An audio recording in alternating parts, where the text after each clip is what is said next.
चलिए आज शुरू करते हैं हम लोग अपना आज का टॉपिक। लास्ट डे तक आप लोगों को डी ब्लॉक एलिमेंट में डी ब्लॉक पूरा पढ़ा दिए थे हम, और आज हम लोग स्टार्ट करेंगे कहाँ से?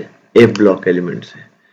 तो जो बेसिक जानकारी है इसके बारे में आप लोगों को पहले से पता है कि एफ ब्लॉक एलिमेंट किसको बोलते हैं। क्विक रिवीजन कर लेते हैं हम। एफ ब्लॉक एलिमेंट किसको बोलते हैं? तो देखिए, वो एलिमेंट जिसका इलेक्ट्रॉनिक कॉन्फ़िगरेशन लिखते समय आखिरी इलेक्ट्रॉन अगर कहाँ जाए, एफ ऑर्बिटल में चला जाए। कहाँ जाए? एफ में। एफ में भी कौन से? या तो 4 का एफ, नहीं तो 5 का। अगर आपका आखिरी इलेक्ट्रॉन अगर 4 के एफ में या 5 के एफ में अगर जाता है तो हम क्या कहेंगे कि वो मेरा एफ ब्लॉक का एलिमेंट है। एफ ब्लॉक के एलिमेंट को एक और नाम से जानते हैं, इनर ट्रांजिशन एलिमेंट। इसको क्या कहा जाता है? इनर यानी कि अंतः संक्रमण तत्व भी कहा जाता है। अंतः संक्रमण तत्व भी इन्हें कहा जाता है। ठीक है, आगे अगला पॉइंट है कि depending upon the fact whether the last electron enters in 4f और 5f। देखिए, 4f में जाए या 5f में जाए, इन दोनों में से किसी में भी जाएगा तो उसे हम एफ ब्लॉक एलिमेंट कहेंगे। लेकिन अगर 4f में जाता है तो इसे हम लोग लैंथेनाइड्स कहते हैं, क्योंकि यह लैंथेनम परिवार का सदस्य होता है। और 5f में जाएगा तो उसे हम एक्टिनाइड्स कहेंगे, क्योंकि वो एक्टिनियम परिवार का सदस्य होगा। अगर आपको याद हो तो मॉडर्न पीरियोडिक टेबल का जो स्ट्रक्चर होता है, इसको हम लोग एक बार डिस्कस किए हुए हैं, आपको हम बताए हुए भी थे। यहाँ पर इस जगह पे कहीं पे होता है, ऊपर में यहाँ पे होता है लैंथेनम, यहाँ पे होता है एक्टिनम। लैंथेनम के पीछे 14 एलिमेंट ऐसे सजे होते हैं। लैंथेनम के पीछे जो एलिमेंट्स होते हैं उनको हम यहाँ पे क्या बोलते हैं? उसको हम बोलते हैं लैंथेनॉइड्स। और जो एक्टिनम के पीछे जो सजे होते हैं उसको हम बोलते हैं एक्टिनॉइड्स। ये बेसिकली ये जो आपको नीचे दिखाई दे रहे हैं वो यहाँ पे नीचे नहीं होके कहाँ होते हैं? वो पीरियोडिक टेबल के पीछे खड़े होते हैं। ठीक है ना? ये हमारे जो जो आपको लैंथेनाइड और जो एक्टिनाइड दिख रहा है, ये दोनों के दोनों कहाँ होंगे? पीरियोडिक टेबल के पिछले हिस्से में होंगे। इनका जो जनरल कॉन्फ़िगरेशन होता है वो क्या होगा? तो n-2 f1 to 14, n-1 d 0 to 1 और ns2।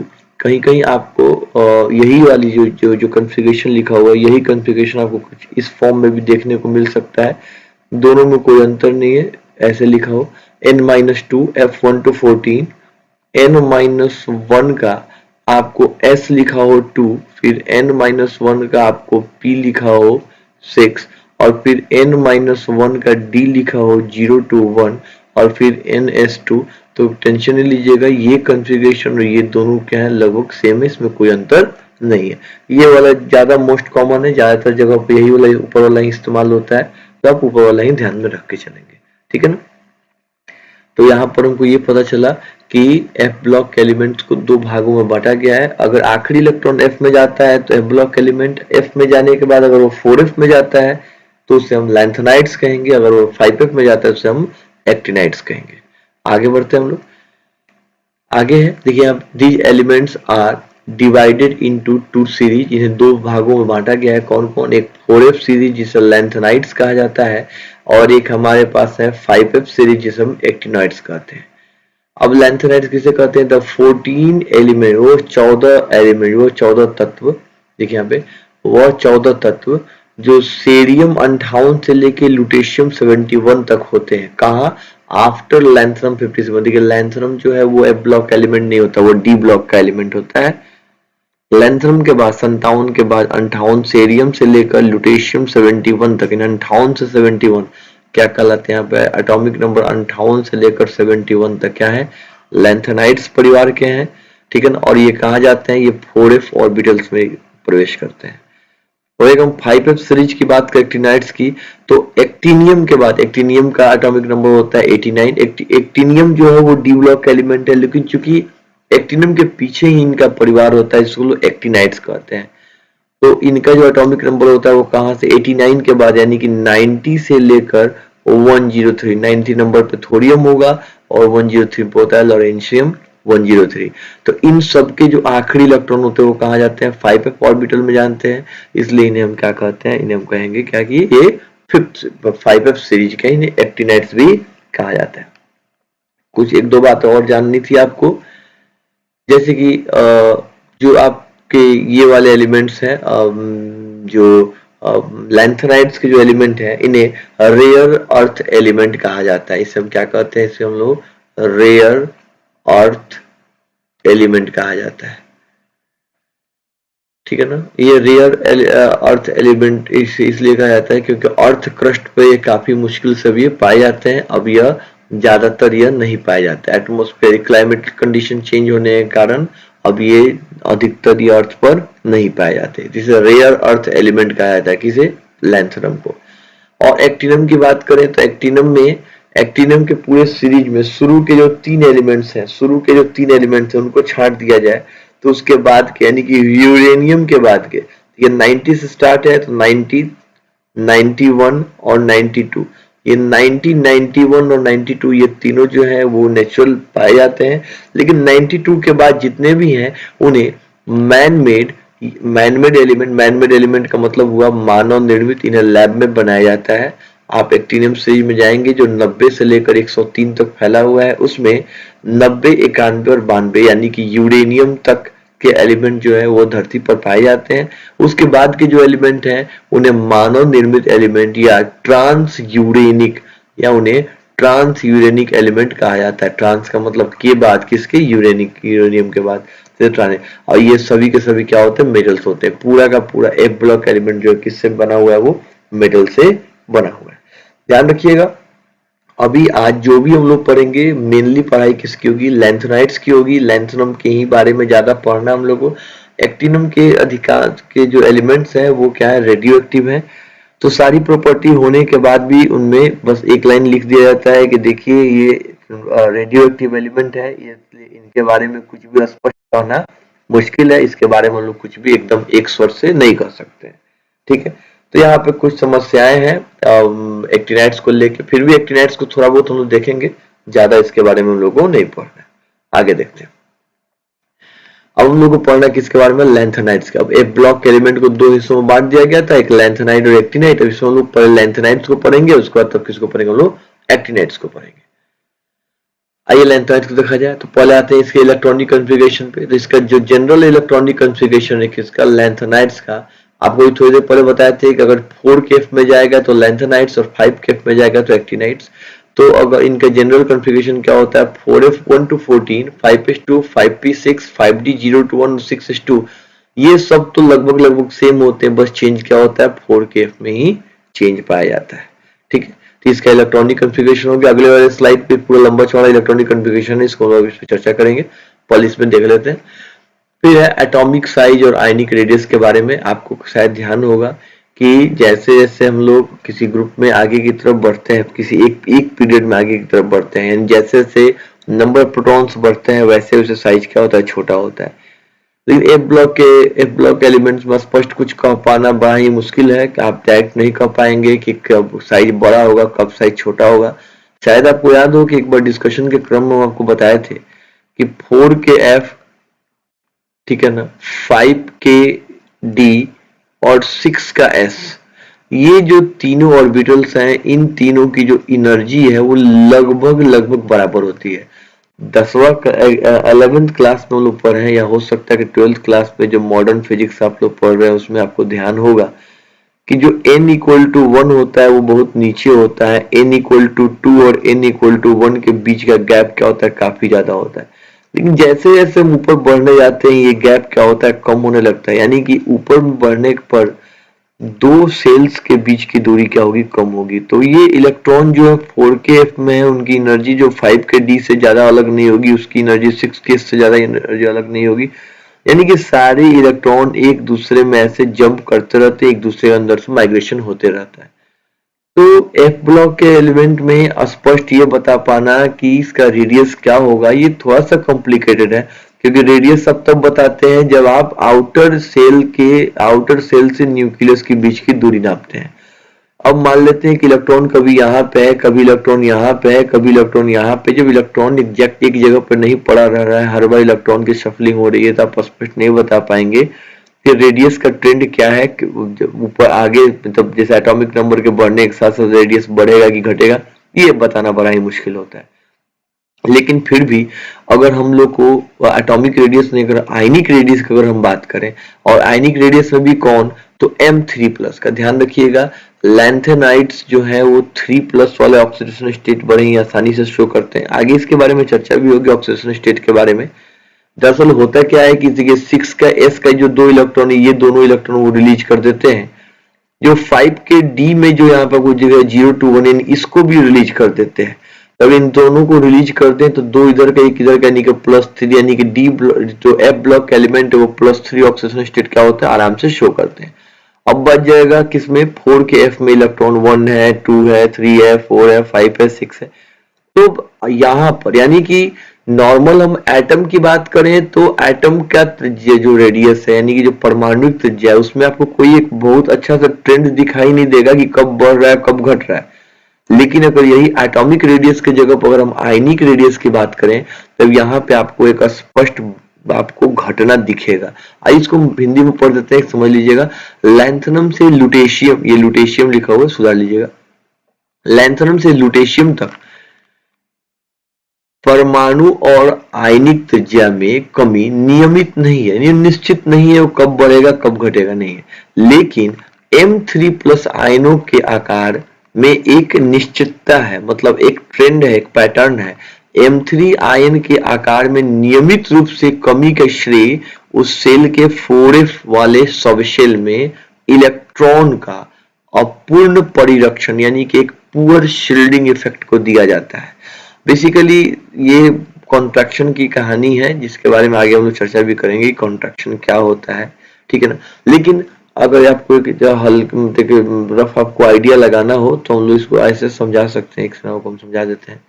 जैसे कि एक्चुअली होता क्या है कि मान लेते हैं कैसे हमारा बहुत बड़ा ऐसा एटम दिया हुआ है, ठीक है ना, ऐसे हम बात करते हैं इसके इलेक्ट्रॉन की। यहाँ पे इलेक्ट्रॉन जो जैसे जैसे बार बार न्यूक्लियस में एक एक प्रोटॉन ऐड होते जा रहा है, और इलेक्ट्रॉन हमारे कहाँ ऐड हो रहा है, 4kF में ऐड हो रहा है। इलेक्ट्रॉन कहाँ आ रहे हैं, 4kF में।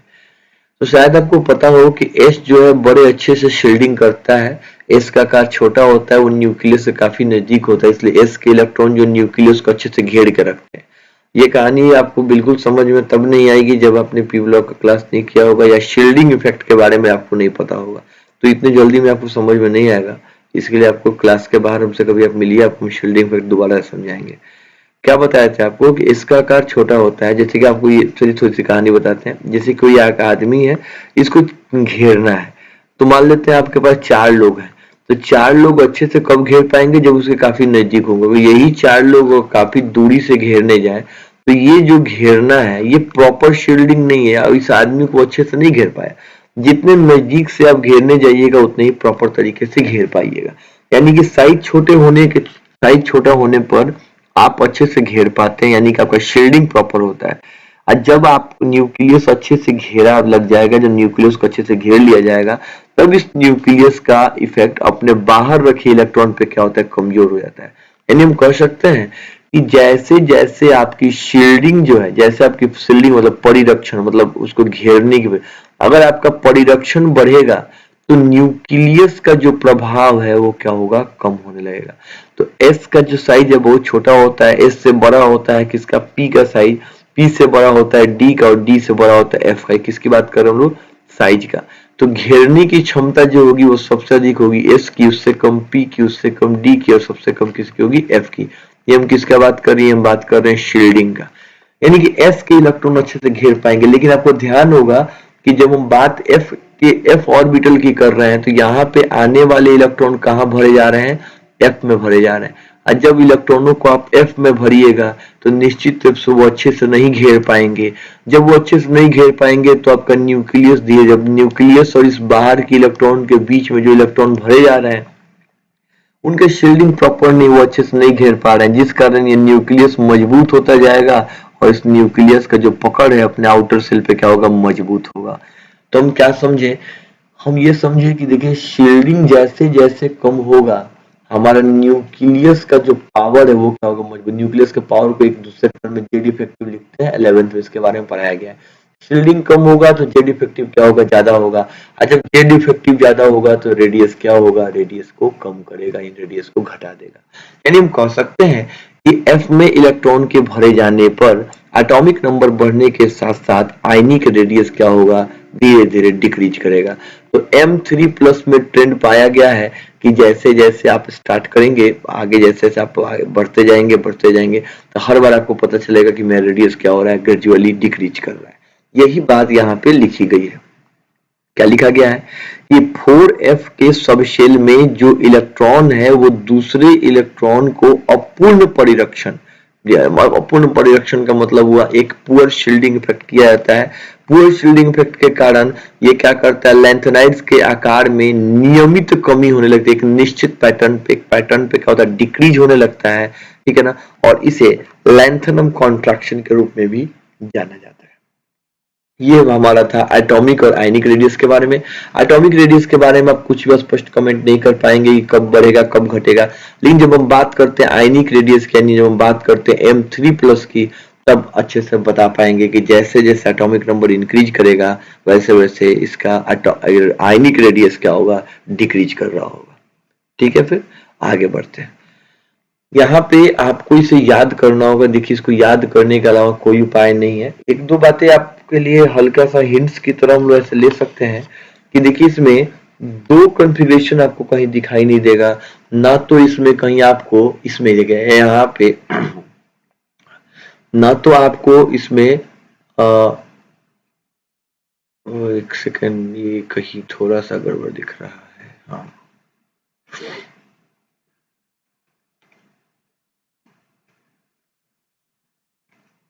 6:2। हाँ, आपको देखिए इसमें कहीं भी आपको F8 दिखाई नहीं देगा। आपको इसमें F8 कहीं भी नहीं दिखता है। F8 जो है वो नहीं दिखेगा। ठीक है, आप इलेक्ट्रॉनिक कॉन्फ़िगरेशन को याद करना पड़ेगा, कोई उपाय नहीं है। और जैसे इसमें आपको बताएं कि F8 नहीं है, ठीक वैसे ही ये थोड़ा सा गलत है, इसको हम करेक्ट कर लेते हैं। यहाँ पे 4F1 और 6D1, इसमें ना तो F8 पाया जाता है, ना ही इसमें F2 पाया जाता है। ध्यान रखिएगा, इसमें F8 और F2 नहीं होता है। तो एक बार इसका इलेक्ट्रॉनिक कॉन्फ़िगरेशन आप ध्यान से देख लीजिएगा। हाँ, लेकिन एक और बात ध्यान रखिएगा, ये सभी किसका है, La का है। ये यहाँ पे कोई भी चार्ज नहीं है। एटॉमिक, ये atomic radius, sorry atomic configuration लिखा हुआ है। लेकिन अगर यही हम बात करें कि भाई हमको La का नहीं जानना है, हमको जानना है La3 प्लस का। किसका हमको जानना है, La के 3 प्लस का। तो हम यहीं पे छोटा सा लिख देते हैं कि अगर हमको La के 3 प्लस का अगर हमको लिखना हो कॉन्फ़िगरेशन, तो हम डायरेक्ट क्या लिखेंगे कि डायरेक्ट हो जाएगा। मैं देखिए लैंथनम जो है वो F ब्लॉक का नहीं था, यहाँ पे F0 हुआ करता था। तो हम लिखेंगे, देखिए जेनॉन, और यहाँ पर हम लिख लेंगे 4F0। अगर हम बात करते हैं सीरियम के +3 का, तो हम कहेंगे इसके लिए होगा जेनॉन 4F1। अगर हम बात करते हैं प्रेजोडियम जो है, प्रेजोडियम, उसका क्या होगा, तो इसमें +3 करके देखिए इसका क्या होगा, जेनॉन 4F2। यानी कि ये +3, अगर +3 ऑक्सीडेशन स्टेट के लिए अगर इसका इलेक्ट्रॉनिक कॉन्फ़िगरेशन लिखा जाए, तो इसका 4F0, 4F1, 4F2, इसका हो जाएगा 4F3, इसका हो जाएगा 4F4, इसका हो जाएगा 4F5, इसका 4F6, 4F7। ये एज इट इज जैसे इसको कंटिन्यू करते लेके चले जाइएगा, और यहाँ पे हो जाएगा 4F14। क्योंकि जो +3 इलेक्ट्रॉन जो इसके निकाले जा रहे हैं, वो कहां से निकलना प्रिफर करेंगे, एक तो वो निकलेगा किसका, इस S का इलेक्ट्रॉन वो निकालेगा। जब आयनिक बनाएंगे तब, देखिए ध्यान रखिएगा, मैं एटॉमिक की बात नहीं कर रहे हैं, जब आयन के रूप में इसको ट्रांसफॉर्म करेंगे तब पूछा जाए कि इसका इलेक्ट्रॉनिक कॉन्फ़िगरेशन बताइए, तो पहला इलेक्ट्रॉन निकलेगा S का, क्योंकि आउटर सेल है। उसके बाद तब निकालेंगे D का, तो 2 1 3 निकलने के बाद क्या बचा, 4F0। फिर यहाँ पे देखिए 2 और 1 3 निकलने के बाद क्या बचा, 4F1। फिर यहाँ पे 2 और 1, अब इसमें तो है ही नहीं, कहां से निकालेंगे, इसमें से 1 निकालेगा, फिर कितना बचेगा, 4F2। ऐसे करके सब में से जब आप 3 इलेक्ट्रॉन निकालिएगा, ये कॉन्फ़िगरेशन क्या होता है, ये लगातार हो जाता है। तो परेशान करने के लिए आपसे इलेक्ट्रॉनिक कॉन्फ़िगरेशन पूछा जा सकता है परीक्षा में, या तो डायरेक्ट इसका पूछ दे, नहीं तो आपको La3 प्लस का पूछेगा, Ce3 प्लस, कोई भी एक 3 प्लस का ऑक्सीडेशन स्टेट देगा।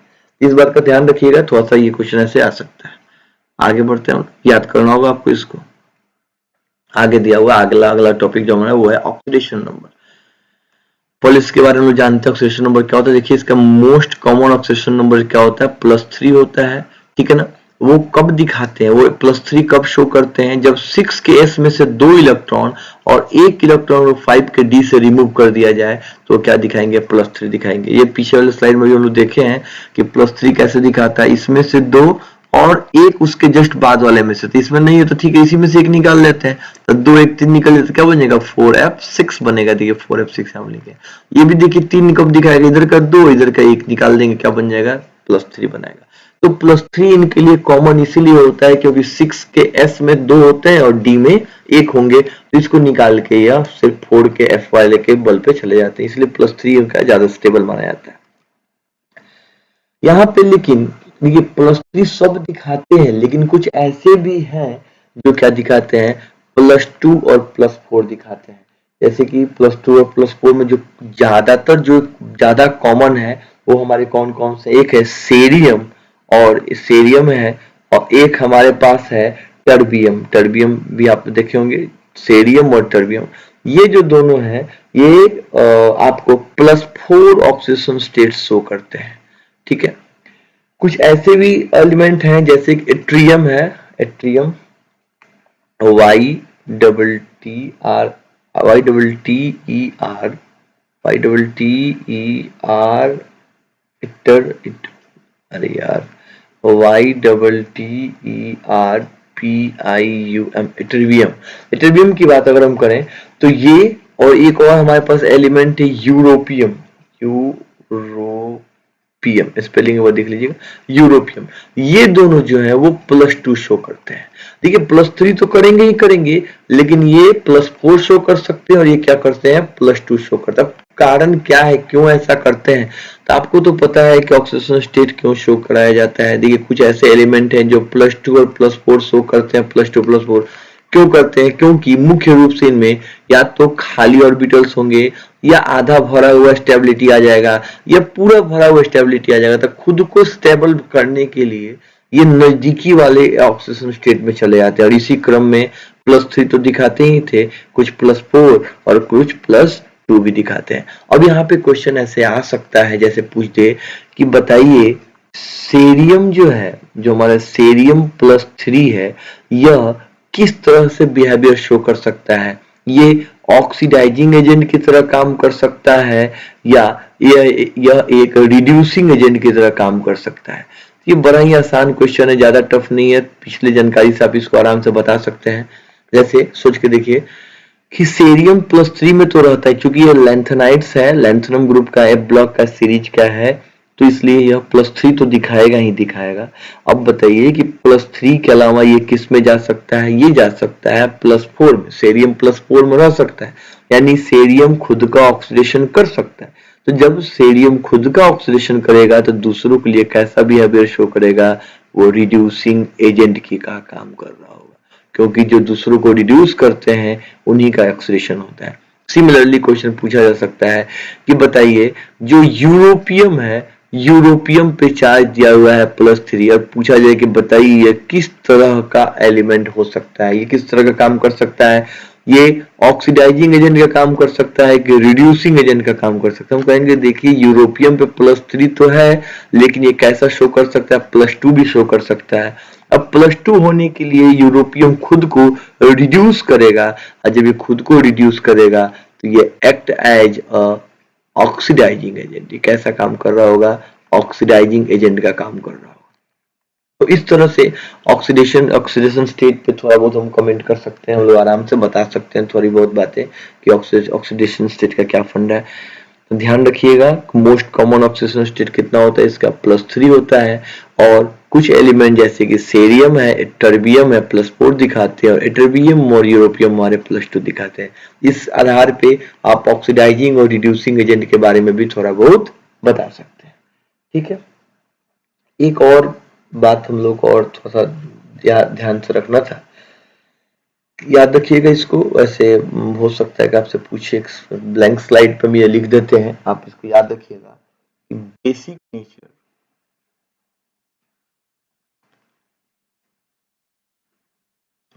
Nature of oxides and hydroxides of hydroxides of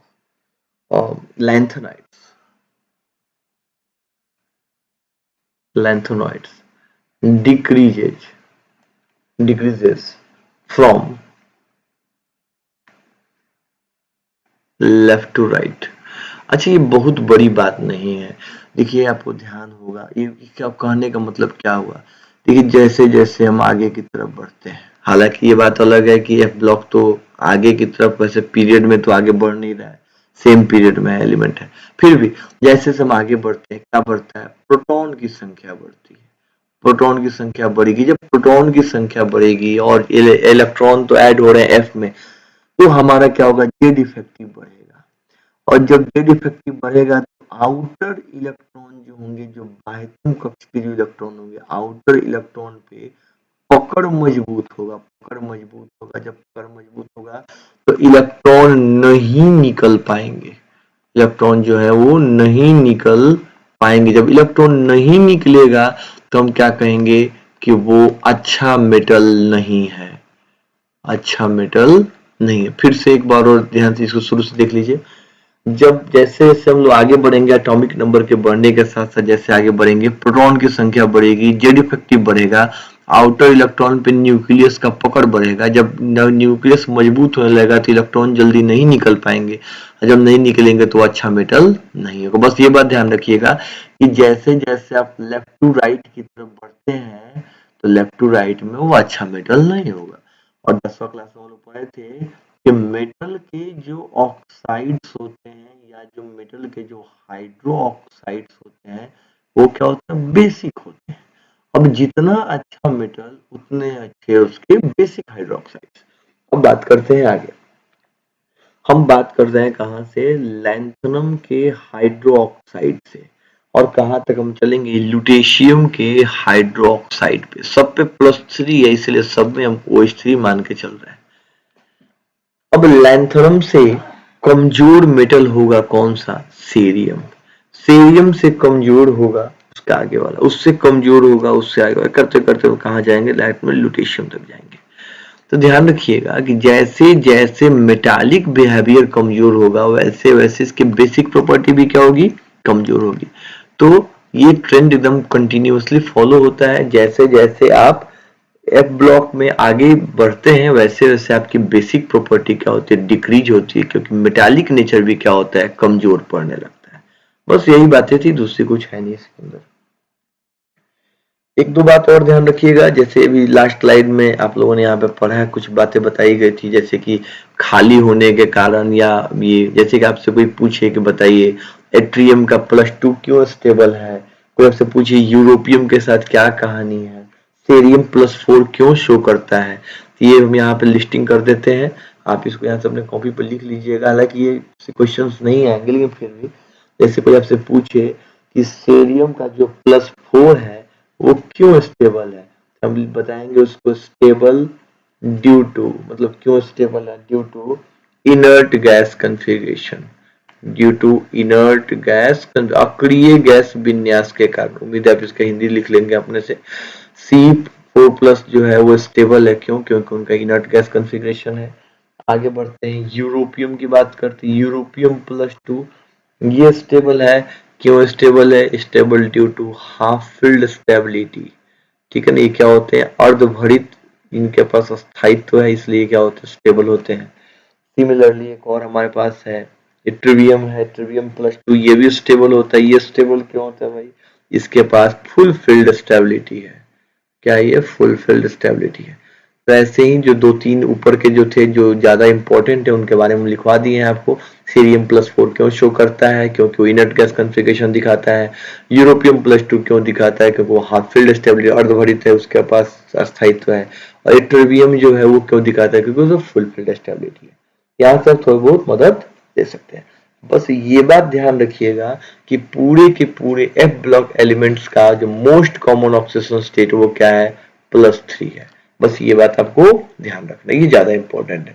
ये पूछा जा सकता है कि मोस्ट कॉमन है, मोस्ट कॉमन ये क्यों है, अरे क्योंकि ऐसा इसलिए वो कर रहा है क्योंकि 4 के एफ से तो वो इलेक्ट्रॉन निकाल ले सर, अभी नहीं निकालेगा। 6 का जो इसके 5 का जो डी होता है उसमें 0 से 1 इलेक्ट्रॉन होते हैं, 6 के इसमें 2 होते थे, ये 2 ये निकालेगा और 1 इधर का निकालेगा, ये 3 इलेक्ट्रॉन निकालते हैं, इसलिए क्या होते हैं, ये +3 ऑक्सीडेशन स्टेट में जनरली रहना पसंद करते हैं। चलिए आगे बढ़ते हैं। अगला जो आपका टॉपिक है वो है मैग्नेटिक बिहेवियर। पहले से इसके बारे में हम लोग जानते हैं, मैग्नेटिक बिहेवियर के बारे में बड़ा ही आसान है। मैग्नेटिक बिहेवियर को कोई कब शो करता है, तो देखिए हम लोग जो मेनली मैग्नेटिक बिहेवियर के बारे में जो म्यू एस के बारे में लोग चर्चा करते हैं, म्यू एस तब सामने आता है जब आपके ऑर्बिटल में अनपेयर्ड इलेक्ट्रॉन पाए जाते हैं। लेकिन इसका मतलब ये नहीं हुआ कि मैग्नेटिक मोमेंट जो है या जो मैग्नेटिक प्रॉपर्टी वो सिर्फ और सिर्फ स्पिन मोमेंट के कारण ही आता है, स्पिन मैग्नेटिक मोमेंट का कुछ और भी होते हैं, लफड़े और भी फंडे हैं इसमें, जैसे कि ऑर्बिटल का भी कुछ कहानी है, ऑर्बिटल का भी मैग्नेटिक मोमेंट होता है, जो कि थोड़ी सी अलग थोड़ा हाई लेवल की बातें हो गई। फिलहाल आइए हम आगे इसको आपको आगे समझाते हैं। जैसे कि मान लेते हैं कि हमारा जो कॉन्फ़िगरेशन था, हमारा जो लास्ट टाइम थोड़ा देखा जाए पीछे में कॉन्फ़िगरेशन जो देख रहे थे, कॉन्फ़िगरेशन में क्या देखे हैं कि हर बार आपके एफ में इलेक्ट्रॉन बढ़ रहा है। आप यहाँ पे देखिए ध्यान से कि हर बार क्या हो रहा है आपके एफ में, यहाँ पे आपके हर बार आपके एफ में क्या हो रहा है, इलेक्ट्रॉन धीरे धीरे धीरे क्या हो रहा है, बढ़ते जा रहा है। हर बार एफ में इलेक्ट्रॉन क्या हो रहा है, बढ़ते जा रहा है, बढ़ते जा रहा है, बढ़ते जा रहा है। कहाँ तक बढ़ रहे हैं हम, देखिए 4f7, यहाँ तक तो क्या होगा कि लगातार आपके पास अनपेयर्ड इलेक्ट्रॉनों की संख्या क्या होगी, कंटिन्यूअसली डिक्रीज होगी, सो इंक्रीज होगी। अब इसके बाद जैसे 4f7 का मतलब ये हुआ, ये थोड़ा सा इसको आगे एक बार आपको एक्सप्लेन करते हैं। जैसे हुआ क्या होगा कि जिस समय कहानी होगी 4f1 की, जब कहानी किसकी होगी, 4f1 की कहानी होगी, तो इसमें मान लेते हम 7 बॉक्स बना देते हैं, 1 2 3 4 5 6 7, ये 1 2 3 4 5 6 7, हाँ ठीक है। तो पहला इलेक्ट्रॉन आया 4f1, चलिए इसका अपना कुछ स्पिन मैग्नेटिक मोमेंट होगा। एक और इलेक्ट्रॉन आया, ये बन गया 4s2, थोड़ा सा और बढ़ा, और आया थोड़ा सा और बढ़ा, एक और इलेक्ट्रॉन आया, जितना ज्यादा अनपेयर्ड इलेक्ट्रॉन होंगे उतना ही ज्यादा स्पिन मैग्नेटिक मोमेंट होगा। हर बार क्या होगा, बढ़ते बढ़ते बढ़ते। तो एक नॉर्मल ट्रेंड देखा गया है कि जो स्पिन मैग्नेटिक मोमेंट है वो शुरू में हमारे लैंथनम के पास ऐसे बढ़ना स्टार्ट किया, बढ़ते बढ़ते बढ़ते बढ़ते बढ़ते बढ़ते जो सबसे जो पीक वाला जो पॉइंट होता है, ये किसका होता है, गैडोलियम का होता है, ठीक है ना।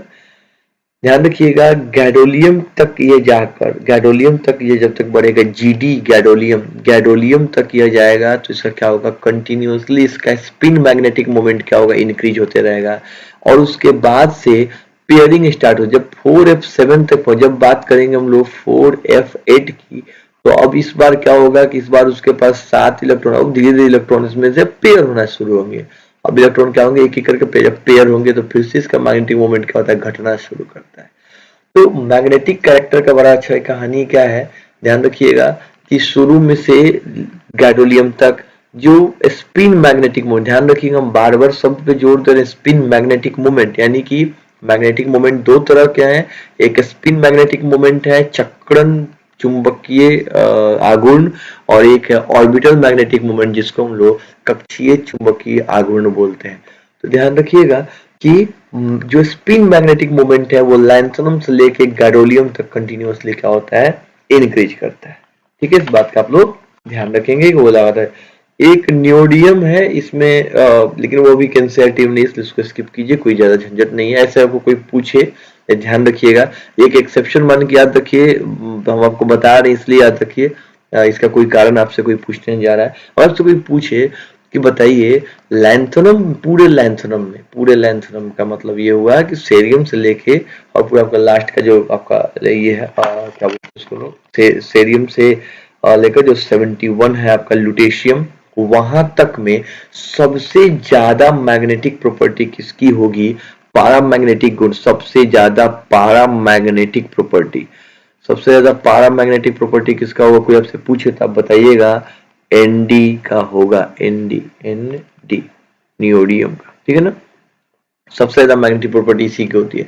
आप तो बोले जी अभी तो आप बता रहे थे गैडोलियम के बारे में, हाँ बिल्कुल, गैडोलियम का कौन सा ज्यादा होता है, ये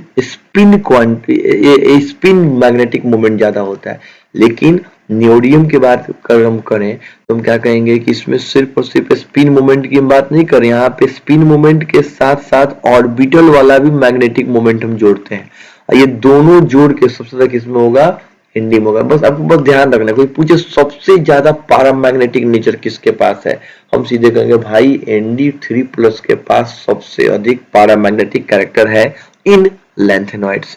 लैंथेनॉइड्स में सबसे ज्यादा पैरामैग्नेटिक यानी कि अनुचुंबकीय गुण सबसे ज्यादा किसके पास है, तो Nd के पास है।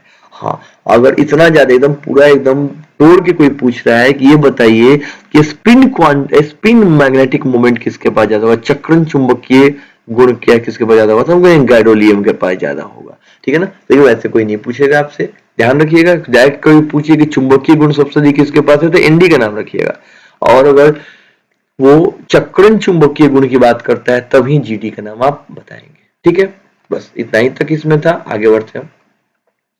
अगला है रंगीन आयनों का निर्माण। ये भी काफी आसान है, जैसा हम लास्ट टाइम लोग पढ़े हुए थे कि जब तक आपके पास अनपेयर्ड नहीं होगा तब तक ट्रांजिशन नहीं होगा। देखिए एफ का तो स्ट्रक्चर काफी टफ होता है, यहाँ पे उसके हिसाब से तुम लोग एक्सप्लेन नहीं कर सकते हैं। डी के हिसाब से आपको बता देते हैं, जैसे डी में क्या कहानी थी कि अगर इलेक्ट्रॉन अनपेयर्ड होगा यानी ऊपर में जगह खाली है, ऊपर में जगह खाली है, तब यहाँ पे एनर्जी देंगे तो ये कहाँ होगा, आगे एक्साइटेड होगा, ऊपर जाएगा। इसको हम लोग वहां पे तो डी ट्रांजिशन कहते थे, यहाँ पर एफ ट्रांजिशन कहा जाएगा। तो ध्यान रखिएगा, एफ ट्रांजिशन तभी हो सकता है जब आपके पास क्या हो, अनपेयर्ड इलेक्ट्रॉन हो। अच्छा, जैसे लास्ट टाइम डी में पढ़े थे कि डी जो है रंग दो कारणों से दिखाता है। डी में रंग दिखने के दो कारण है मेनली, एक है डी ट्रांजिशन और एक है चार्ज ट्रांसफर। तो यहाँ भी चार्ज ट्रांसफर के कारण भी रंग आता है और एफ ट्रांजिशन के कारण भी आता है, लेकिन हम लोग ज्यादा फोकस किस पे कर रहे हैं, एफ पे कर रहे हैं। तो अगर आपसे कोई पूछे कि बताइए कलरफुल और कलरलेस की क्या कहानी है, तो बड़ा ही आसानी से बता सकते हैं कि F0 और F14 बोथ आर कलरलेस। ये दोनों क्या होते हैं, कलरलेस होते हैं। कम से कम वो रंग इसलिए तो जरूर नहीं दिखाएंगे क्योंकि उनमें एफ ट्रांजिशन नहीं हो रहा होगा। ठीक है ना, बिल्कुल बिल्कुल similarly to D block, similarly एकदम सेम टू सेम किसके तरह, डी ब्लॉक के तत्व की तरह। डी ब्लॉक में भी क्या था, 0 और 10 वाले जो है वो रंग दिखाना नहीं चाहते थे वैसे।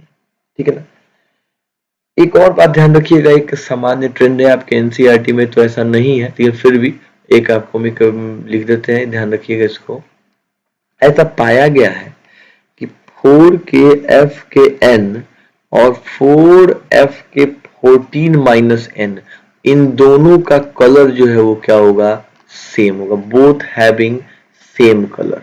इनके पास अब आप कहिएगा ये क्या लफड़ा है, इनको मान लीजिए आप एक मान लेते, इनको क्या मान लेते, f, तो 1 मान लेते, तो 1 मानेंगे तो क्या कहेंगे, ये हो जाएगा 4f1 और ये कितना हो जाएगा 4f13, यानी 4f1 और 4f13 का रंग क्या होगा, लगभग सेम होगा। फिर आप बात करते हैं यहाँ पे 2 लिख लीजिए, तो ये हो जाएगा 4f2, इसका हो जाएगा 4f12, तो 4f2 और 4f12 का रंग क्या होगा, लगभग सेम होगा। फिर यहाँ पे 3 मान लीजिए तो 4f3 और यहाँ पे लिख लेंगे 4f11, तो इनका भी रंग क्या होगा, आपस में सेम होगा, यानी 4fn और 4f14-n, इन दोनों की का रंग जो है वो लगभग क्या होता है, सेम होता है। बस इतना बात ध्यान रखना, ज्यादा कुछ इसमें जानने की आवश्यकता नहीं। ठीक है, आगे बढ़ते हैं। ध्यान रखिएगा लगभग सभी लैंथेनाइड जो है वो रंगीन होते हैं, बस वही रंगीन नहीं होंगे जिनमें F0 या F14 का कोई केस सामने आएगा। आगे बढ़ते हैं।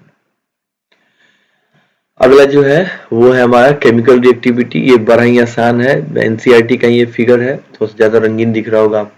इसमें देखिए सबसे पहले बात है कि लैंथेनम क्या है, लैंथेनम हमारा एक, ये एलन से क्या बता रहे हैं, एलन पूरे फैमिली को बता रहे, पूरे लैंथेनाइड्स के जगह पर एलन लिखा गया है, यानी इसमें सेरियम से लेकर ल्यूटेशियम तक सभी एलिमेंट है। ये एलन की जो फैमिली को बता रही है, क्या ये एलन जो लैंथेनाइड फैमिली को बता रहा है। अब जब इस लैंथेनाइड फैमिली यानी कि इस मेटल का रिएक्शन जब हम एसिड से कराएंगे तो बड़ा ही आसान है, आपको पता है कि जब हम मेटल का एसिड रिएक्शन से कराएंगे तो कौन सा गैस निकलता है, हाइड्रोजन गैस इवॉल्व होता है, काफी आसान है। फिर देखिए बोल रहा है कि लैंथेनम का रिएक्शन हम हैलोजन से कराएं। एक बात बताइए, लैंथेनम का जो कॉमन ऑक्सीडेशन स्टेट है वो है +3, और आप कोई हैलोजन लेके आते हैं उसका होता है -1, इसके पैर पीस को गिराएंगे तो क्या बनेगा, फॉर्मूला Ln(x3), क्रॉस मल्टीप्लीकेशन वाला कहानी है, यानी कि इसका यही फॉर्मूला बने। जैसे मान लेते हैं आपको बताना है कोई क्लोराइड बना, लैंथनम का कोई क्लोराइड, तो लैंथनम Cl3, बस हो गया लैंथनम क्लोराइड। अब इसके पीछे कोई भी लैंथनम हो सकता है, सोडियम से लेकर लुटेशियम तक कुछ भी। फिर अगला है कि जब लैंथनम का रिएक्शन हम पानी से कराते हैं, ये भी 10वां क्लास का रिएक्शन है कि जब हम मेटल का रिएक्शन जब हम किससे कराते हैं, वाटर से कराते हैं, तो क्या बनता है, तो वही सिमिलर वही उसका हाइड्रोक्साइड और हाइड्रोजन गैस निकलेगा बाहर। ये भी आपको याद करना होगा, ठीक है ना। इसको थोड़ा देर बाद हम लोग देखते हैं, इसको 2 मिनट रुकिए। फिर यहाँ पे कह रहा है लैंथनम का रिएक्शन लोग नाइट्रोजन कराते हैं, तो लैंथनम पे चार्ज कितना होगा, +3, और नाइट्रोजन का जो नाइट्राइट बनाते हैं तो उस पर चार्ज आता है -3, इसका पैर पे इसके पैर पे ये। अब दोनों का 3 कैंसिल आउट हो जाएगा, क्या बन जाएगा, लैंथनम LnN, लैंथनम का नाइट्राइट, ऐसा कुछ, ठीक है। अगला कह रहा है कि जब हम इसको सल्फर से रिएक्ट कराएंगे तब तो आपको पता है कि सल्फर ऑक्सीजन फैमिली है, लेकिन लैंथनम पे चार्ज +3, सल्फर पे चार्ज हो जाएगा -2, इसके पैर पे इसके पैर पे, क्या बन जाएगा, Ln2S3, ये हमारा लैंथनम का सल्फाइड। सिमिलरली अगर हमारे पास लैंथनम का ऑक्साइड हो गया, यानी कि लैंथनम का रिएक्शन, लैंथनाइड कोई भी, लैंथनम का ही नहीं, कोई भी लैंथनम परिवार के कोई भी सदस्य, सेरियम ही क्यों ना हो, चलिए सेरियम को ही उठा लीजिए, लैंथनाइड परिवार का एक सदस्य है सेरियम, तो सेरियम पे कौन सा चार्ज होता है, वो +3 हो सकता है, ऑक्सीजन पे कितना होता है, -2 होता है, इसके पैर पे इसके पैर पे, क्या बन जाएगा, C2O3, ये सोडियम का ऑक्साइड बन गया। तो ऐसे करके हम लोग ये 6-7 रिएक्शन दे। अब एक यहाँ पे कहानी क्या है कि लैंथनम का कार्बाइड यहाँ पे 2 कहाँ से आ गया, तो बस ध्यान रखिएगा कि जब कार्बन के साथ हम लैंथनाइड्स का रिएक्शन करते हैं तो हर अलग अलग टेम्परेचर पे अलग अलग तरह का प्रोडक्ट बनाते हैं। एग्जाम्पल के लिए यहाँ पे हम कुछ लिख रहे हैं, आप इसको बस याद कर लीजिएगा, दूसरा ये आपके लिए इन्फॉर्मेशन है, दूसरा कुछ नहीं, कोई कंसेप्ट नहीं इसमें, कि जब लैंथनम का रिएक्शन जब हम कार्बन से कराते हैं तो क्या क्या बना सकता है, ये बना सकता है LnC2, या ये बना सकता है Ln2C3, या ये बना सकता है Ln3C। अब ये क्या बनाएगा, ये डिपेंड करता है कि टेम्परेचर कितना आप इस्तेमाल कर रहे हैं, टेम्परेचर पे डिपेंड करता है। अब टेम्परेचर किस हिसाब से है वैसे हिसाब से, जैसे कि यहाँ पे हम बताया गया है कि जब 2773 केल्विन टेम्परेचर इस्तेमाल कीजिएगा तो क्या बनाएगा, Ln2C को फॉर्म में जाएगा। तो यहाँ पे सारी रिएक्टिविटी वन शॉट में यहाँ पे कंप्लीट हो गई। यहाँ पे सारी रिएक्टिविटी आप देख ली, एनसीईआरटी में भी ऐसा ही है, कुछ नया नहीं है, यानी ऐसा नहीं है तो ऐसा ही है, तो फिर क्वेश्चन भी इसी तरह का कुछ पूछा जाएगा आपसे, यार वो परेशान नहीं होना है, ठीक है। आगे बढ़ते हैं।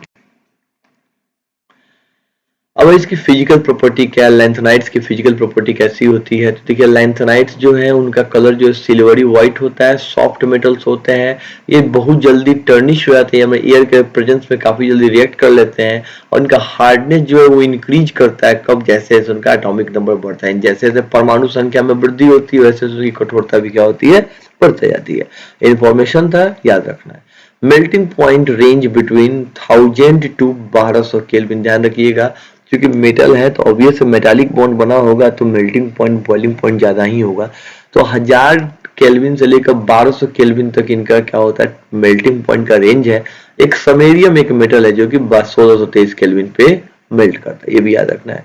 फिर भाई ये अच्छे, अब ये तो पूछने वाला बात ही नहीं था कि चूंकि ये मेटल है therefore metals are good conductor of heat and electricity, यहाँ से तो डायरेक्ट आप ये लाइन लिख सकते हैं।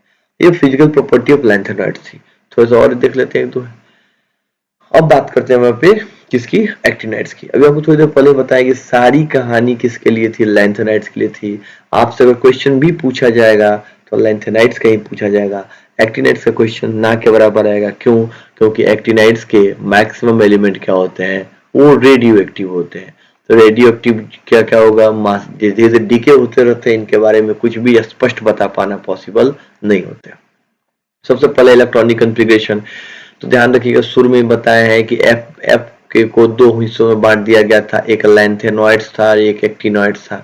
लैंथेनाइट हमारा 4f सीरीज था और एक्टिनाइड्स क्या होते हैं, 5f सीरीज होते हैं, यानी यहाँ पे इलेक्ट्रॉन 4f में जाते थे, यहाँ पे इलेक्ट्रॉन 5f में जाएंगे।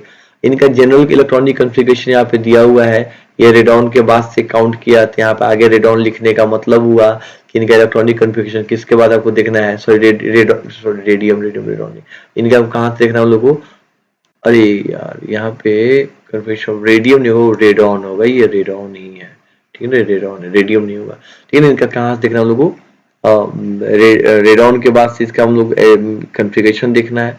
फिर क्या है कि इसमें जो इलेक्ट्रॉन जो है 14 इलेक्ट्रॉन जो भरे जाते हैं वो कहाँ भरे जाते हैं, अंदर के सब सेल्स में भरे जाते हैं। यानी अगर 7k की बात कर रहे हो तो इलेक्ट्रॉन कहाँ भरे जाएंगे, 5kF में भरे जाएंगे, ठीक है ना।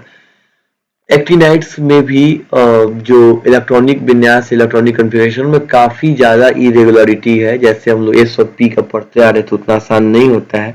वो अभी थोड़ी देर पहले आपको बताए हैं, थोड़ी देर पहले बताया है कि यहाँ पे क्या होगा, जैसे जैसे हमारा प्रिंसिपल क्वांटम नंबर बढ़ते जाएगा, यानी पहले हम लोग डील कर रहे थे 1 का एस, 1 का पी, 2 का एस, 2 का पी, ऐसे कुछ करके हम लोग डील करते हैं। 1 का पी तो होता ही नहीं, तो ऐसे कुछ डील करते हैं। वहां पे क्या हो, ये गैप सेपरेशन ज्यादा होता है। लेकिन जैसे जैसे एटॉमिक नंबर जैसे जैसे नंबर ऑफ पीरियड्स बढ़ने लगता है, इसमें क्या होगा, इन दोनों के बीच का गैप क्या होगा, कम होने लगेगा।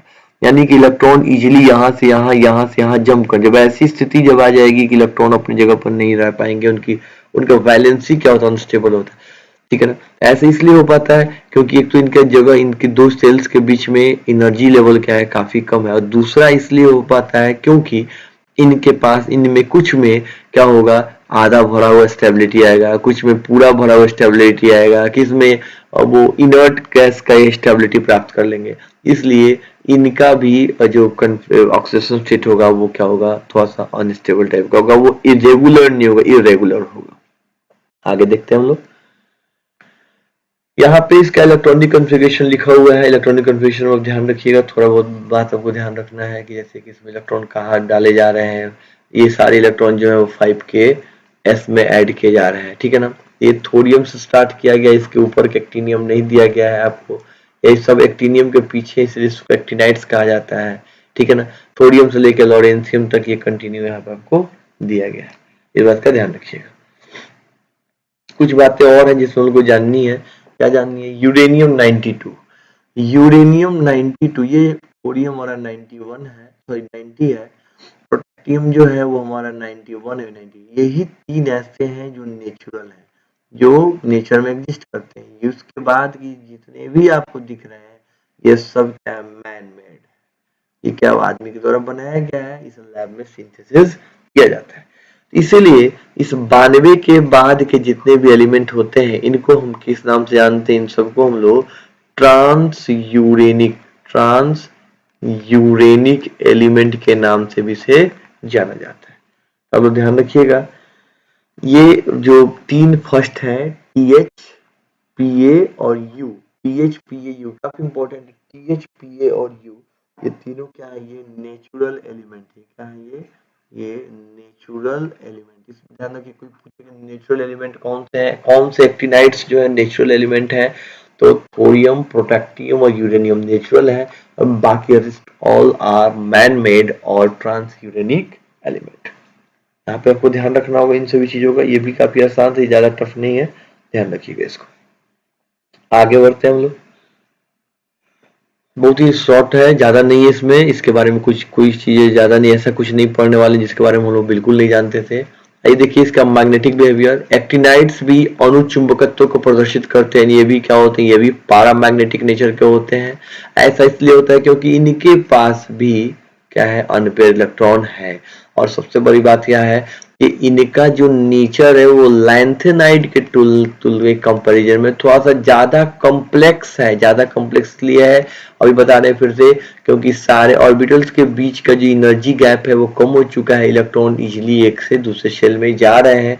यानी कि किसी का पेयरिंग हो रहा है, कोई अनपेयर्ड हो रहा है, कोई हाफ फिल्ड हो रहा है, कोई फुल फिल्ड हो रहा है, ये कंटिन्यूसली चेंज होते रह रहा है। इसीलिए इसका जो मैग्नेटिक बिहेवियर है बता पाना थोड़ा सा क्या है, कॉम्प्लेक्स है। फिर आगे बात करते हैं हम लोग साइज का। तो सेम वही कहानी है पिछले ही की तरह। जिस तरह जब जैसे हम लोग देखे थे कि भाई 4 का F जो है न्यूक्लियस को अच्छे से नहीं घेर पाएगा, इसलिए न्यूक्लियस मजबूत होने लगेगा, तो वो इलेक्ट्रॉनों पे पकड़ क्या होगा, मजबूत बना लेगा, तो साइज क्या होगा, छोटा हो जाएगा। ठीक वही कहानी यहाँ भी है कि जैसे जैसे हम बात करते हैं कि आगे बढ़ रहे हैं, हम अपने एटॉमिक नंबर बढ़ रहा है, एटॉमिक नंबर बढ़ने के साथ साथ इलेक्ट्रॉन जो है 4f में घुसा के ऐड होते हैं, और न्यूक्लियस के अंदर क्या ऐड होता है, प्रोटॉन ऐड होता है।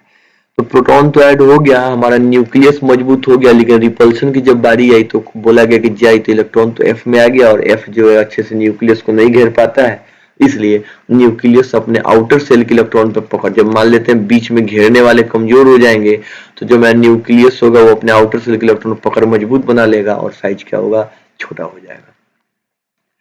अगला एक टर्म है आयनाइजेशन एंथैल्पी। आपको पता है what is ionisation enthalpy, minimum amount of energy required to release an electron from outermost shell of an isolated gaseous atom.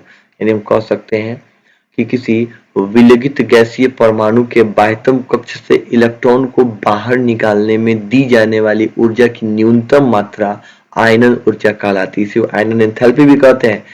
अब ध्यान रखिएगा एक्टिनाइड्स की जो आयनाइजेशन एनर्जी है वो लैंथेनाइट से क्या होती है, कम होती है। ऐसा इसलिए होता है क्योंकि एक्टिनाइड्स, अब ध्यान रखिएगा, एक बात बताइए हमको, जैसे जैसे ऊपर से आप नीचे आते हैं वैसे आपका साइज थोड़ा सा तो बड़ा हो जाता है भाई। तब थोड़ा सा बड़ा होने का मतलब है कि न्यूक्लियस का पकड़ थोड़ा सा कमजोर हुआ, थोड़ा सा कमजोर होती है, इलेक्ट्रॉन क्या करेगा, वो जल्दी निकाल देगा। तो एक्टिनाइड्स की जो आयनाइजेशन एंथैल्पी है वो क्या लैंथेनाइट से थोड़ी सी कम होती है, लैंथेनाइट्स की अधिक होती है। लैंथेनाइट्स का साइज छोटा है, न्यूक्लियस का पकड़ थोड़ा सा मजबूत है। लैंथेनाइट्स जो है ऊपर वाले लाइन लैंथेनाइट्स है, नीचे वाला लाइन एक्टिनाइट्स है। लैंथेनाइट का साइज थोड़ा सा छोटा है जिससे उसका न्यूक्लियस थोड़ा सा ज्यादा मजबूत है, और एक्टिनाइट्स में क्या है, इसका साइज थोड़ा सा बड़ा है इसलिए न्यूक्लियस थोड़ा सा कमजोर है, इसलिए साइज इसका क्या होगा, पहले की तुलना में थोड़ा सा ज्यादा होगा। और हम कह सकते हैं कि इसका आयनाइजेशन एंथैल्पी जो है वो हमारे एक्टिनाइट्स का वो लैंथेनाइट्स के रिस्पेक्टिव क्या होता है, कम होता है। ठीक है ना, यही बात आगे वाली बात जो हम आपको बोले वही बात यहाँ पे लिखा हुआ है, एक इसको देख लीजिएगा।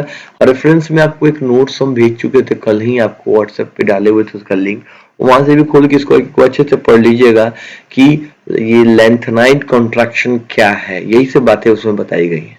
ठीक है, आगे बढ़ते हैं हम लोग। अगला ऑक्सीडेशन स्टेट, ध्यान रखिएगा ये परिवर्तनशील ऑक्सीकरण अवस्थाएं प्रदर्शित करते हैं, वेरिएबल ऑक्सीडेशन स्टेट शो कर सकते हैं। वेरिएबल इसलिए करते हैं क्योंकि अपनी स्टेबिलिटी को मेंटेन करने के लिए आपको फिर से वही बात बता रहे हैं कि देखिए इनके सभी सेल्स के बीच की दूरी क्या हो, कम है, इलेक्ट्रॉन इजिली एक दूसरे से दूसरे में माइग्रेट कर सकते हैं, और जब एक दूसरे से अलग अलग माइग्रेट कर सकते हैं तो half field full field stability को मेंटेन करने के लिए ये क्या करते हैं, अपनी वैलेंसी को चेंज करते हैं। हालांकि इनका सबसे ज्यादा स्टेबल कॉन्फ़िगरेशन कौन सा है, +3 वाला ऑक्सीडेशन स्टेट क्या है, सबसे ज्यादा स्टेबल है। अगला है मेटालिक प्रॉपर्टी। एक्टिनाइट जो है वो सभी का सभी क्या है, मेटल है। इनका जो मतलब क्या है, जो दिखते हैं मतलब चांदी के सदृश दिखते हैं, चांदी के समान दिखते हैं। एक और बात, बारीक विभाजित होने पर धातु अधिक, ये तो कॉमन सेंस का चीज है, हम लोग पहले जानते हैं कि जब किसी भी मटेरियल को हम लोग फाइनली डिवाइडेड कर देंगे, यानी छोटे छोटे छोटे टुकड़ों में बांट देंगे, तो उस स्थिति में सरफेस एरिया बढ़ जाता है, और सरफेस एरिया बढ़ने से ज्यादा रिएक्टिव हो जाएगा। अगला इनका केमिकल प्रॉपर्टी, जैसे उसमें हम लोग केमिकल प्रॉपर्टी देखे थे, काफी सबसे रिएक्शन करा के, यहाँ पे सबसे रिएक्शन नहीं कराना है, काफी सीमित हो गया सिलेबस। क्या बताएंगे हम लोग, ये बॉइलिंग वाटर से रिएक्शन करके क्या बना देते हैं, हाइड्राइड बनाते हैं। ठीक है ना, ऑक्साइड और हाइड्राइड बनाते हैं। एक और चीज ध्यान रखिएगा कि ये सभी जो मेटल है वो HCl से तो रिएक्शन कर लेते हैं काफी अच्छे से, लेकिन जब HNO3 से रिएक्शन करने के बाद आपको शायद पता होगा कि HNO3 ये जो गुड ऑक्सीडाइजिंग एजेंट, ये क्या एक अच्छा सा ऑक्सीडाइजिंग एजेंट है। जब अच्छा सा ऑक्सीडाइजिंग एजेंट होगा तो किसी सरफेस के ऊपर जब एसिड का हमला होगा तो इस सरफेस के ऊपर क्या होगा, एक प्रोटेक्टिंग लेयर का फॉर्मेशन कर देता है, और ये प्रोटेक्टिंग लेयर जो है उस ऑब्जेक्ट को ज्यादा खराब होने से क्या करेगा, बचा लेगा। ये बात यहाँ बताया गया कि HNO3 से जब रिएक्शन कराते हैं हम किसी एक्टिनाइड्स का, तो क्या करता है, प्रोटेक्टिंग लेयर का वो फॉर्मेशन कर देता है। बस, ज्यादा इसमें कुछ नहीं है। ऑक्सीडेशन स्टेट में एक बात का थोड़ा सा ध्यान रखिएगा, एक टॉपिक थोड़ा सा कुछ चीजों आपको और बताए थे, वो ये है कि इनका सबसे ज्यादा ऑक्सीडेशन स्टेट स्टेबल तो +3 वाला, ये तो आपको हम बता ही चुके हैं। एक और ध्यान रखिएगा कि +7 ऑक्सीडेशन स्टेट जो है, +7 ऑक्सीडेशन स्टेट, ये highest oxidation state, highest oxidation state कितना है, +7 है। और ये थोड़ा देर के लिए दिखाया जाता है किसके द्वारा, NP नेपच्यूनियम 93, ठीक है ना, और PU प्लूटोनियम किसका 94, इनके द्वारा दिखाया जाता है कौन सा, +7। लेकिन वो ज्यादा स्टेबल नहीं होते, वो कितने होते हैं, अनस्टेबल होते हैं। तब +7 कोई पूछे किस पर दिखाया जाएगा तो आप NP और PU का नाम आप रख सकते हैं। +6 जो है काफी ज्यादा स्टेबल माना जाता है। +6 किस पर स्टेबल माना जाता है, यूरेनियम पर। ध्यान रखिएगा यूरेनियम 92 जो है वो +6 में काफी स्टेबल खुद को फील करता है। ठीक है, आगे बढ़ते हैं। आगे कुछ खास है नहीं, थोड़ा सा आपको एक और टॉपिक है हम आपको बता देते हैं। यहाँ पे ये मतलब लास्ट स्लाइड है हम लोग का, अब घबराइए मत। काफी आप लोग ये बर्दाश्त कर पाना अपने आप में बहुत बड़ी बात है। काफी देर से आप लोग लगातार सुने जा रहे हैं, हम लगातार बोले जा रहे हैं। एक छोटा सा टॉपिक आपसे पूछ सकता है, प्योर बोर्ड मॉडल है, difference between lengthenide lengthenoids and actinides. lengthenide और एक्टिनाइड में अंतर स्पष्ट करना है, प्योर बोर्ड मॉडल क्वेश्चन, ठीक है ना। तो ये अंतर हम लोग को लिखना है, तो हम हल्का सा लिख देते हैं। हम चाहते हैं कि आप जैसे क्लास खत्म हो, हम लोग का ये लेक्चर एंड हो, 10 मिनट के अंदर में आप ये लिख के हमको भेजें। तो यहाँ पे हम लिख लेते हैं लैंथेनॉइड्स के बारे में, और यहाँ पे लिख लेते हैं एक्टिनॉइड्स। हम केवल आपको इशारा देंगे, यहाँ पे ज्यादा लिखने वाले हम नहीं है। बाकी ये काम आपको खुद से करना है, आराम से आप इसको लिख सकते हैं।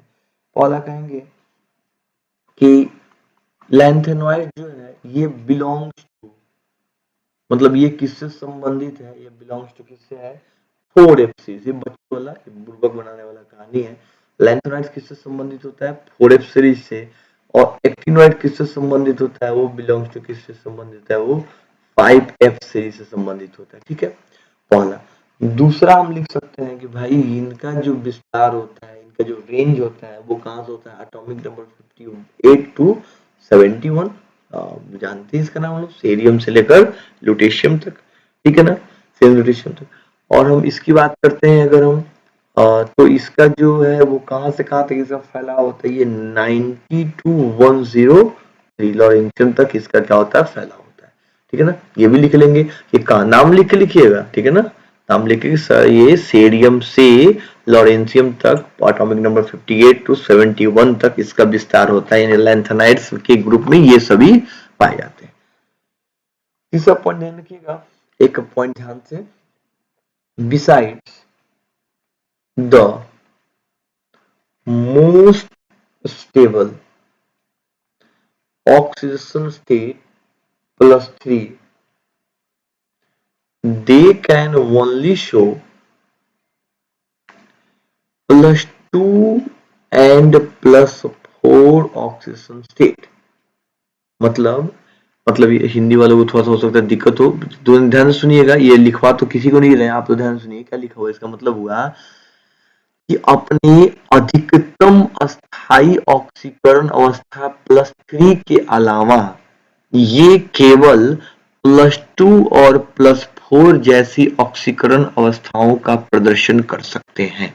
फिर से बोल रहे हैं, ये अपने अत्यधिक अस्थाई ऑक्सीकरण अवस्था +3 के अलावे +2 और +4 ऑक्सीकरण अवस्था का ही प्रदर्शन कर सकते हैं।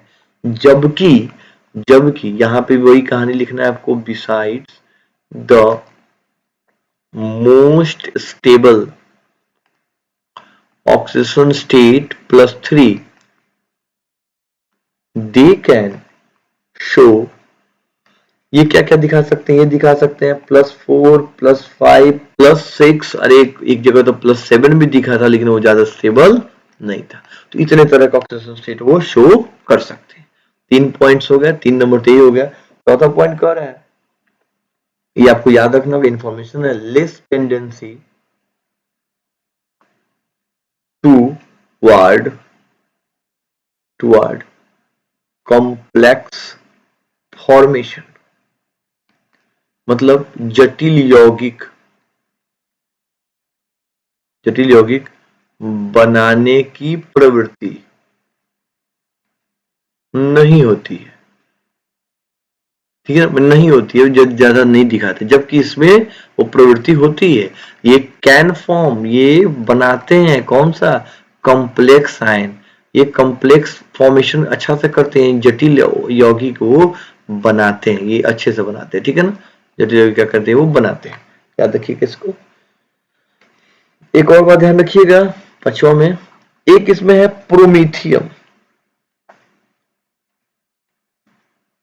प्रोमीथियम, ठीक है ना। प्रोमीथियम के अलावे शेष रेडियो सक्रिय नहीं है। मतलब लैंथनम में सिर्फ एक प्रोमेथियम ही है जो रेडियो एक्टिव है, बाकी सभी रेडियो एक्टिव नहीं है। जबकि आप एक्टिनियम में आइएगा तो ऑल आर रेडियो एक्टिव, ये सभी क्या होते हैं, रेडियो एक्टिव होते हैं, स्टेबल नहीं होते हैं, डीके करने लगते हैं। ठीक है ना। एक और पॉइंट ध्यान रखिएगा, oxides and hydroxides are least basic.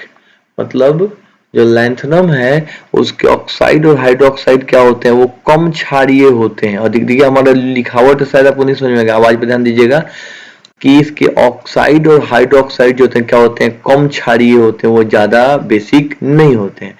जबकि इसके क्या होते हैं, वो मोर बेसिक होते हैं, यानी कि वो ज्यादा क्षारीय होते हैं, मोर बेसिक होते हैं। ये बात ध्यान रखिए। एक छोटा सा और टर्म है जिसका नाम है, ये एक बार शायद ऑब्जेक्टिव में आया भी हुआ है, ध्यान नहीं आ रहा है किसी का, मिश मेटल। कोई पूछे कि मिश मेटल क्या है, ऐसे कोई पूछे what do you mean by misch metal, misch धातु से आप क्या समझते हैं, तो आप क्या कीजिएगा कि मिश मेटल्स आर जनरली एलॉय। ये क्या होता है, ये जनरली क्या होता है, ये एलॉय होता है। ये एलॉय किसका होता है, ये दो चीजों से मिलके बनता है। एक बनता है लैंथेनॉइड्स, और लैंथेनॉइड्स में क्या मिलाते हैं हम लोग, आयरन। और लैंथेनॉइड्स में भी जनरली किसका इस्तेमाल करते हैं हम लोग, सेरियम का। यानी कि सेरियम के साथ अगर 95% तक लोहा मिला दिया जाए तो जो धातु बनेगा, उस जो मेटल बन के निकले उसको क्या बोलते हैं, मिश मेटल बोलते हैं। और इसका यूज हम लोग बुलेट्स को बनाने में करते हैं। क्या क्या बनाते हैं हम लोग, बुलेट्स बनाते हैं, बंदूकी को ट्रेसर बुलेट बोलते हैं, उसको ट्रेसर बुलेट को बनाने में इसका यूज किया जाता है। यहाँ तक जाकर आपका जो मेरा डी एंड एफ ब्लॉक का जो एलिमेंट है, डी और एफ ब्लॉक एलिमेंट, वो क्या हो गया, समाप्त हो गया। ठीक है ना। अब ये खत्म हो गया। अब इसके बाद हम लोग क्या करना है, एक पॉलीमर है, देखते हैं पॉलीमर का, आपको वीडियो डाला हुआ है ग्रुप में। ठीक है ना, वो देखिए, वो खत्म नहीं किए, वैसा मत सोचिएगा कि सर मटिया के भाग गए। उसमें का शुरू का 2 वीडियो जो है ना, वो थोड़ा सा ब्लर है। तो आप आज अपना राय बताइएगा, अगर आपको लगेगा कि ज्यादा ब्लर है तो शुरू का 2 वीडियो हम पढ़ा देंगे, वो बहुत ही आसान है, ग्रुप में नोट्स डाला गया है। इस चैप्टर का भी नोट्स हम आपको ऑलरेडी पहले सेंड कर दिए हैं। और इसमें ये 65 स्लाइड हुआ है, तो स्लाइड नंबर 1 से लेकर स्लाइड नंबर 65 तक ये भी हम आपको अवेलेबल करा देते हैं, ताकि किसी का कोई मिस हुआ हो तो उसको वो कवर कर लेगा। आपका आज का होमवर्क यही है कि डिफरेंस बिटवीन लैंथेनाइड और एक्टिनॉइड्स, इसको आप अभी लिख के तुरंत हमको भेजिए। और आप संडे तक, संडे ज्यादा, हाँ संडे ठीक है, संडे तक आपके पास इसके एनसीईआरटी का कंप्लीट सॉल्यूशन होना चाहिए। जिस दिन आप हमसे मिलिएगा उस दिन आपको हम एनसीईआरटी का सॉल्यूशन चेक करेंगे। पहला होमवर्क ये हुआ। दूसरा है सॉलिड स्टेट का, जो हम लोग जो प्लान किए हुए थे एसईटी का, सेल्फ इवैल्यूएशन टेस्ट का, तो ये सॉलिड स्टेट का हमारा टेस्ट होने वाला हम लोग का, ये छठ के बाद होगा। छठ बीतने दीजिए, उसके बाद इसका हम लोग टेस्ट लेंगे। ठीक है ना। तो आपका भी फिलहाल काम क्या है, आपका भी अभी फिलहाल का होमवर्क है वो जो अभी हम आपको दिए थे, दोनों के बीच का डिफरेंस लिखने का, लैंथेनाइड और एक्टिनाइड के बीच का डिफरेंस। पहला देखिए हम यहाँ पर मेंशन कर देते हैं, अभी तुरंत का होमवर्क क्या है। पहला आपका होमवर्क है difference between lanthanoids and actinoids, lanthanum एवं एक्टिनियम के बीच में अंतर स्पष्ट करें। और दूसरा लैंथेनॉइड्स कॉन्ट्रैक्शन, लैंथेनॉइड कॉन्ट्रैक्शन, इसको लिख के हमको भेजिए। ठीक है ना, यानी लैंथेनम संकुचन क्या होता है। ये बड़ा आसान है। एफ में जो इलेक्ट्रॉन जाते हैं वो पुअर शील्डिंग क्रिएट करते हैं। ध्यान सुनिए, एफ के इलेक्ट्रॉन, चूंकि लैंथेनम के या एक्टिनम के सारे इलेक्ट्रॉन किस में भरे जाते हैं, एफ में भरे जाते हैं। और एफ कौन सा होता है, वो एंटी पेनल्टीमेट सेल का एफ होता है, भीतर के भीतर का सेल होता है। और इसमें भरे जाने के कारण इसका शील्डिंग प्रॉपर नहीं होता। जब शील्डिंग प्रॉपर नहीं होगा तो क्या होगा, न्यूक्लियस मजबूत होगा। जब न्यूक्लियस मजबूत होगा तो आउटर सेल के इलेक्ट्रॉन पे पकड़ मजबूत बनाएगा। जब पकड़ मजबूत बनाएगा तो साइज क्या होगा, सिकुड़ जाएगा। और इसी सिकुड़ने को हम लैंथेनम कॉन्ट्रैक्शन कहते हैं। तो इतना क्लियर कीजिए, ये हम लोग का टॉपिक समाप्त हो गया। और कोशिश कीजिए कि जल्दी से जल्दी इसका होमवर्क हम बना के हमको भेजिए, तुरंत भेजिए। और आगे कोई समस्या होती है, समस्या का समाधान होगा। आप हमसे इधर छुट्टी में भी हम इधर घर पे खाली हैं, कोई ज़्यादा दिक्कत नहीं है। आप जो भी आपको समस्या हो तो हमसे पूछिए और फिर हम लोग मिलते हैं। आज के लिए इतना ही। चलिए, बाय।